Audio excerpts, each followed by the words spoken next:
High, আমি ভূমিকা। আজ আমার ক্লাসের আরও একটা দিন। ঘুম থেকে উঠে সকালবেলা এই জায়গাটা দাঁড়াতে খুবই ভালো লাগে। তারপর আর কি চলে গেলাম স্নান করতে।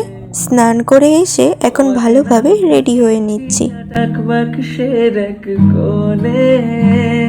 হাতে হাতঘড়ি পরতে পরতে এখন মনে হয় হাতঘড়ি না পরলে ভালোই লাগে না। এখন আমি পুরোপুরি রেডি।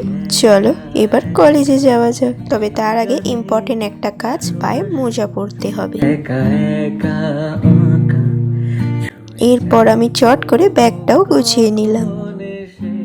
তারপর আমি বেরিয়ে পড়েছি। আজকে ক্লাস নয়, আজকে ছিল একটা কমিউনিটি ডিউটি। তাই ওইখানে ডিউটি করার পর আমরা কিছুক্ষণ মন্দিরের সামনে দাঁড়িয়ে ভালো ভালো ফটো তুলে নিলাম। ব্যাস, তারপর কি কলেজে গিয়ে আবার ক্লাস।